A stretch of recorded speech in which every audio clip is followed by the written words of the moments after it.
Hello, welcome to the video. Here we've got my 130XE Atari. I picked this up in 2016, 2015. I got them in a lot 3. So I got two 65s and a 130XE, and I upgraded the 65s to 128K and recapped them at the same time. So yeah, I've just got this one out along with this one. So this is my 65XE, and what I'm going to do is I'm going to put the Copper Dragon mod into it. So yeah, I'm going to remove the GTIA chip, put the adapter in and send out LumaCode, which, if you don't know what LumaCode is, have a look at some of my recent videos for the C60 or C128 and C128 and VIC-20. Yeah, it's an incredible method of encoding video to give you perfect HDMI output. But while I've got this apart, I wanted to also do the SVIDEO mod, and you can see that in one of my other videos too, and that really improves the SVIDEO quality a lot. So yeah, so why am I doing it in this one and not the 65XEs I've got? Well, it's like this. This is the only one that's got socketed chips on the motherboard.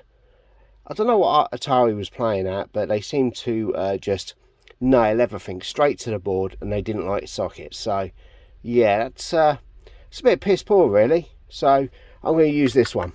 So yeah, let's crack it apart and get into it. Alright, so here we are. You can hear the desolder gun running. I've had the modulator off, and this is the inside of it. So yeah, what I'm planning to do is use this just as a port for the LumaCode. So as we can see in the top there, how well that'll come out, there's two resistors right in there, and that is the signal point, and the ground is just picked up from the side.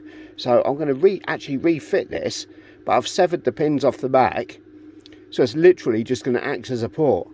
So nice. So I've replaced a couple of 75 ohms, and you can see the blue resistors, and an 8.2K there. Yeah, so we're getting there. A few more minutes and I reckon this will be done. Right, so here we are.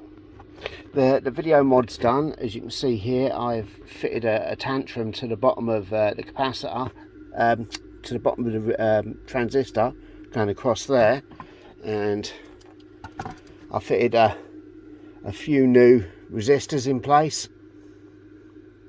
I've also replaced this capacitor here with a 220 microfarad.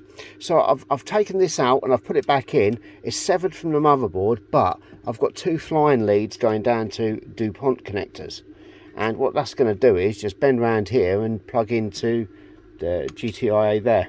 So this is all socketed, so it's ready for the LumaFix, and it's reused the original port. So yeah, excellent. All I'm going to do now is get this back together, and we can see how it turns out. Okay, so what I did was both of my XEs, both my good XEs, I did the SVIDEO mod to, and I've got it back up and all ready to rock and roll. So I've just gone through my Atari adapter that I knocked up in a previous video. So I've just got SVIDEO only hooked up for the time being. This is the 130XE that's got the LumaCode in it. Okay, so this, now what I've done is I've done this mod before the LumaCode. One, because I still might use the SVIDEO output, and two, the LumaCode board might drop the signal quality a bit because it spaces it off the board. However, it's not bad. This is the SVIDEO, as you can see. That's really not bad at all. So let's load up the Atari control picture. Boom. So that's not bad at all. Let's I've got wires in the way and general shit hanging everywhere, but anyway, you can see that the whites are pretty good.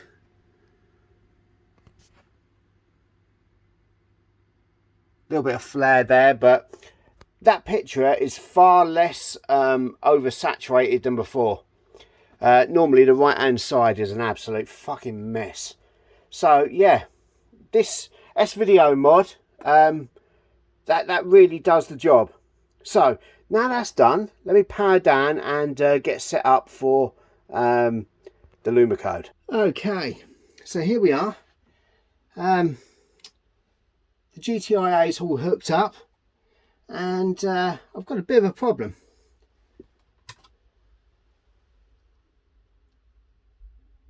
So yeah, I'm getting the decoding, and there's a whole bunch of shit on the screen as well. So I've had a little bit of a nightmare with this, following 12 emails with the creator, who basically got me to bell it out of a multimeter, reflow it with a soldering iron, get an oscilloscope on it. Finally he said, okay, I'll give you another board. But we'll come to that a bit later. So yeah, the new board's turned up now. I've had to wait a little while. Let's get that changed over and see what difference that makes. Okay, so this saga continues a bit. Here you can see that I'm hooked back up. I'm using the clips to go directly into my RGB to HDMI down here. Yeah, I've also changed out the socket for the GTIA now, which was a total pain in the arse. But yeah, I've done it. I've changed it out, and check out the difference this makes. Fuck all. That's right, fuck all. There's still something going on here, which is weird, because as you can see, the machine itself is working. So if I turn it off, pop in a cartridge, turn it back on, now you can see it's trying to decode it. So this leads me to think there's some kind of other problem going on here. There's been a few other interference issues on the ATARI line, judging by the GitHub, but I'm not really sure what is going on. Yeah, so 2 Lumacode boards. This works. This machine works perfectly in super video mode. Everything's fine. So I'm not really sure what's going on. Yeah, one thought I did have is this looks very uniform, kind of like a repeating interference. So if I take that out, turn it off, gotta do this one-handed because obviously I'm recording. Yeah, it looks, I don't know what anyone else thinks, but this looks a bit uniform. You can see lines going down it, just judging by a pattern. So yeah, I'm going to check out my power supply next. I've ordered another 7-pin DIN, so I can make another power supply up. This is an aftermarket one on here, but there's no interference on anything else. That's what's got me a bit confused. Yeah, this is very, very strange. Right, so let's wait till that turns up. Okay, so here we've got the ATARI 130XE out again. Lumacode's installed.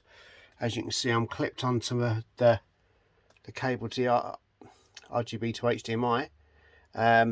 This time though, I've got a Meanwell 10 amp power supply. Yeah, so rather than the shitty cheapo brick that was powering it, I thought that might be the problem. So if we power up, and as you can see, whop, it still doesn't like something. So this is very, very bizarre. So yeah, I don't know what to check now. I don't have a spare GTIA chip. Yeah, I'll have to have a look. Well, back to the drawing board on this one. Okay, so where are we with this? With all the pissing around with this, I've got absolutely nowhere. I've had 2 Lumacode boards, both of them do exactly the same thing. The GTIAs in my other 130 in my other XE models, they're soldered in. There's no way I'm going to desolder them just to try this. That's just asking for trouble.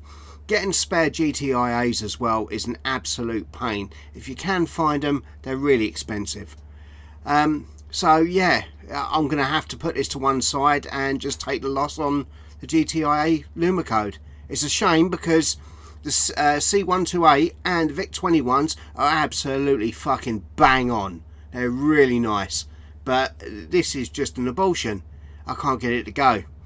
So yeah, the 130XE works absolutely perfectly on Commodore and SVIDEO. It's just with a Lumacode it says no, I'm not having it. So yeah, I'm going to have to put this to one side now and just, yeah, until something pops up. So yeah, thanks for watching. Have a look at my compadres in the description. They got some nice things going on in their channel, and I'll see you later.